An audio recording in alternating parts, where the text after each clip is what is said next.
एक दूरदराज पहाड़ी गांव में एक प्राचीन मंदिर था।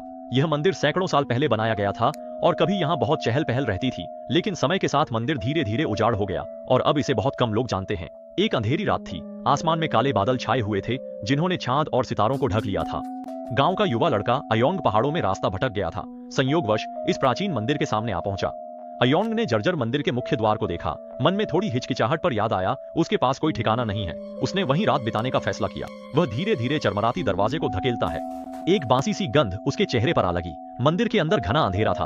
अयोंग बहुत सावधानी से कदम रखता हुआ चला। उसके हाथ में जलती मशाल ने सामने का एक छोटा सा हिस्सा रोशन कर दिया। जब वह मुख्य कक्ष में पहुंचा तो वहां की हर एक बुद्ध प्रतिमा धूल और मकड़ी के जालों से ढकी हुई थी, जिससे माहौल और भी डरावना लग रहा था।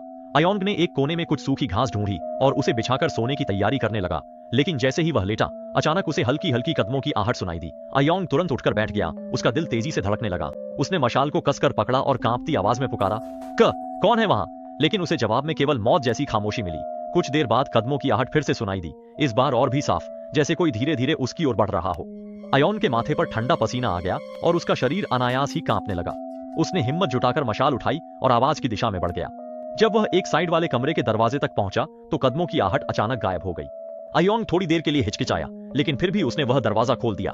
कमरे के अंदर एक तीखी सड़ी हुई बदबू फैली हुई थी। अयोंग ने अपने मुंह और नाक को ढक लिया। हल्की सी मशाल की रोशनी में उसने देखा कि जमीन पर गहरे लाल रंग का खून फैला हुआ है, जो अंधेरे कोने तक चला गया है। अयोंग की सांसें तेज हो गईं। वह मुड़कर बाहर जाना चाहता था, लेकिन उसे पता चला कि दरवाजा न जाने कब बंद हो चुका था। इसी समय कमरे में एक महिला के रोने की आवाज गूंज उठी। आवाज बेहद दर्दनाक और दुख भरी थी। अयोंग डर के मारे इधर उधर देखने लगा, लेकिन यहाँ कोई भी दिखाई नहीं दे रहा है। कृपया मुझे छोड़ दो। अयोंग ने जोर से रहम की भीख मांगी। रोने की आवाज अचानक रुक गई। एक ठंडी आवाज उसके कानों में गूंजी, तुम यहाँ क्यों आए हो? मेरी शांति क्यों भंग की? अयोंग हकलाते हुए बोला, मैं रास्ता भटक गया था। मेरा अपमान करने का कोई इरादा नहीं था। एक बार यहाँ आ गए हो तो अब लौटने की उम्मीद मत करना। इस गुस्से भरी दहाड़ के साथ ठंडी हवा का झोंका आया और अयोंग के हाथ में मशाल बुझ गई। अचानक कमरा घोर अंधेरे में डूब गया। अयोंग को महसूस हुआ कि कोई अदृश्य हाथ उसकी गर्दन कसकर दबा रहे हैं। वह पूरी ताकत से छूटने की कोशिश करता रहा, पर छूट नहीं पाया। उसकी सांसें रुकने लगीं और आंखों के सामने सब कुछ धुंधला होने लगा। उसने एक सफेद कपड़े पहने महिला को देखा, जिसका चेहरा विकृत था और आंखों से खून के आंसू बह रहे थे। मैं बहुत ही बेगुनाह मारी गई थी, महिला ने दर्द भरी चीख के साथ कहा। अयोंग ने मुश्किल से पूछा, तुम कौन हो? तुम यहाँ क्यों हो? महिला ने रोते हुए कहा, मैं इस मंदिर की एक साध्वी थी, लेकिन एक दुष्ट भिक्षु ने मुझे मार डाला और मुझे इस एकांत कक्ष के नीचे दफना दिया। मेरी बेगुनाह आत्मा मुक्ति नहीं पा सकती, बस यहीं भटकती रहती है। अयोंग के मन में दया उमड़ आई। उसने कहा, मैं तुम्हारा बदला लूंगा, तुम्हें शांति दिलाऊंगा।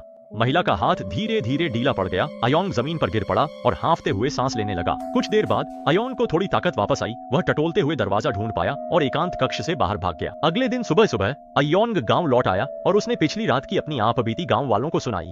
गांव वाले शुरू में उस पर विश्वास नहीं कर पाए, लेकिन अयोंग के डरे हुए चेहरे को देखकर उन्होंने मिलकर प्राचीन मंदिर जाकर जांच करने का फैसला किया। सभी लोग एक साथ एकांत कक्ष में पहुंचे, जहां कोने में उन्हें एक कंकाल मिला। जांच के बाद आखिरकार सच्चाई सामने आ गई। असल में कई साल पहले मंदिर के एक भिक्षु ने एक भिक्षुणी की सुंदरता पर मोहित होकर बुरा काम करने की कोशिश की थी।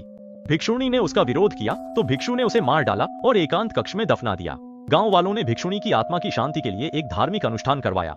उसके बाद से प्राचीन मंदिर से कभी कोई अजीब आवाजें नहीं आईं और अयोंग इस डरावने अनुभव के बाद जीवन को और अधिक महत्व देने लगा और अक्सर लोगों को बुरे कर्म न करने की सलाह देता, ताकि वे किसी भी प्रकार के दुष्परिणाम से बच सकें।